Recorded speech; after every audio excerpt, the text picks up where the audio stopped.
Imagine you spent 36 years inside a courtroom, not as the accused, not as the victim, as the one who decided. You know what a crime scene looks like before it is contaminated. You know what an FIR must contain and what happens if it doesn't. You know the exact window that exists between a death being reported and the machinery of justice locking down.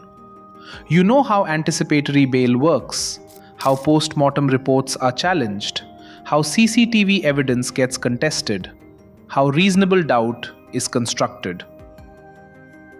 You know all of this because you spent 36 years deciding cases that turned on exactly these questions. Now, imagine your daughter-in-law is found dead, and you have 72 hours before anyone files an FIR. A former model, a marketing professional from Noida, she met Samarth Singh on a dating app, married him in December 2025, moved into his family home in Katara Hills, Bhopal. His mother, Giribala Singh, retired additional district judge, 36 years in judicial service, currently serving as president of the District Consumer Disputes Redressal Commission in Madhya Pradesh. Within weeks of the wedding, Twisha's family says the demands began. Money that wasn't enough, a wedding that didn't satisfy, WhatsApp messages from Twisha to her family, fear, distress, a woman slowly disappearing inside a house that didn't feel like home. On the night of May 12th, Samarth Singh called the police. He said his wife had committed suicide. Hanging. Twisha was found at 10:20 p.m. The first post-mortem was conducted at AIIMS Bhopal on May 13th. The finding? Antemortem hanging by ligature, meaning she did die from hanging. But alongside that finding, 7 antemortem injuries, meaning injuries that were already on her body before she died, from blunt force, on parts of the body that have nothing to do with hanging. 7 injuries. That should not exist on a woman who simply hanged herself. And the rope, the nylon rope allegedly used in the hanging, was not produced by police at that first post-mortem. It was submitted a day later.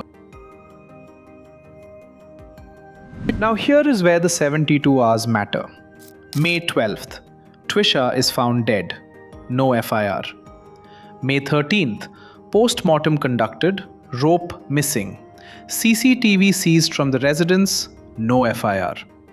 May 14th, no FIR.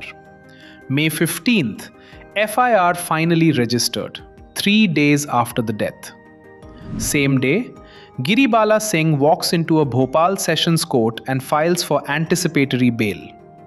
Same day, the 10th Additional Sessions Judge grants it. 3 days. Death, FIR, anticipatory bail, all in one clean movement. Twisha's family demanded a second post-mortem at AIIMS Delhi, outside Bhopal, outside the reach of a woman who, they alleged, had relatives in the city's medical fraternity. The court rejected it, ordered preservation instead. But the body was being stored at -4 degrees Celsius, standard mortuary temperature, slow decomposition, not stopped. Every passing day making a clean second autopsy less possible. The window was closing. 3 days after getting bail, Giribala Singh held a press conference. She did not express grief. She did not mourn. She made allegations. Twisha was a drug addict. She had mental health problems. She behaved erratically. She traveled without informing the family. She broke down emotionally after a pregnancy. She was not who her family claimed she was. Every single allegation, drug use, mental instability, emotional volatility, was a legal argument dressed in civilian language, each one designed to introduce doubt at a specific stage of the investigation. Toxicology, psychological history, credibility of the victim's family. A retired judge who had spent 36 years watching exactly this kind of evidence play out in her courtroom was now constructing her own. Twisha's family called it what it was: posthumous character assassination. Then came the CCTV battle. Police recovered footage from the residence on May 13th. But Twisha's legal team alleged that Giribala possessed a copy and selectively leaked one short clip on social media. A clip showing Twisha walking calmly up the stairs toward the terrace shortly before her death. Enough to suggest composure, enough to suggest agency, enough to make hanging look like a choice. Giribala's response. The DVR had a technical defect. The timestamps were more than 2 days behind the actual time. The Panchnama, the official seizure procedure, was not properly followed. The individuals in the footage had not been correctly identified. A precise, multi-layered forensic challenge, filed by someone who had spent 3 decades evaluating exactly this kind of challenge from the bench. Meanwhile, Samarth Singh had disappeared. 10 days on the run, eventually arrested in Jabalpur. During the crime scene reconstruction, he repeatedly attempted to mislead investigators. His counter-narrative, Twisha was distressed after an abortion. He had given her 7 lakh rupees. He did not know her state of mind that night. The investigation was beginning to look like what happens when 2 teams play a game, and one team wrote the rules. Here is what this case reminds you of. Arushi Talwar, 2008. The crime scene was entered by multiple parties before it was locked down. Neighbors, relatives, domestic staff. Each visit contaminating the forensic picture a little more. By the time a clean investigation was possible, the first 48 hours were already gone. Years of trial followed, competing timelines, contested forensic interpretations, 2 convictions, eventually overturned, not because the accused were proven innocent, because the evidence chain had enough gaps, enough dead ends, enough reasonable doubt embedded at the right procedural moments. The case became permanently unresolvable, and that, in India, is sometimes the same thing as getting away with it. The system eventually moved in Twisha's case. May 26th, MP High Court cancelled Giribala's anticipatory bail, a 17-page order.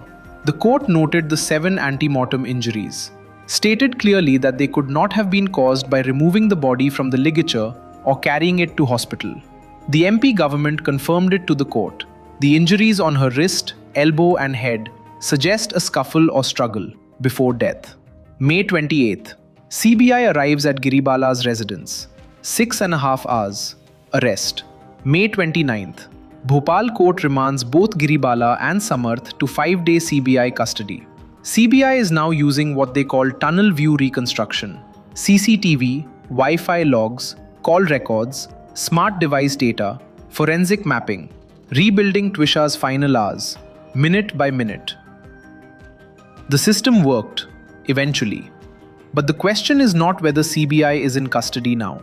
The question is how much of the minute-by-minute record still exists after 72 hours without an FIR, after a rope that arrived a day late, after a body stored at -4 degrees while a second post-mortem window closed, after CCTV that was allegedly cut, curated and circulated before the investigation could form its own picture. In India, a criminal doesn't need to be proven innocent. They only need the investigation to reach dead ends. Enough lapses, enough contested evidence, enough reasonable doubt built at the right procedural moments. The case doesn't close with an acquittal. It becomes permanently tangled, like Arushi, like too many others. The deeper question, the one that outlasts this case, this custody, this tunnel view reconstruction, is this. If the law is impressionable enough to be navigated by those who know how it moves, what exactly does it protect? Every family in India, without a retired judge on the other side, is answering that question right now. You were watching Fault Lines. I'm Abhijit.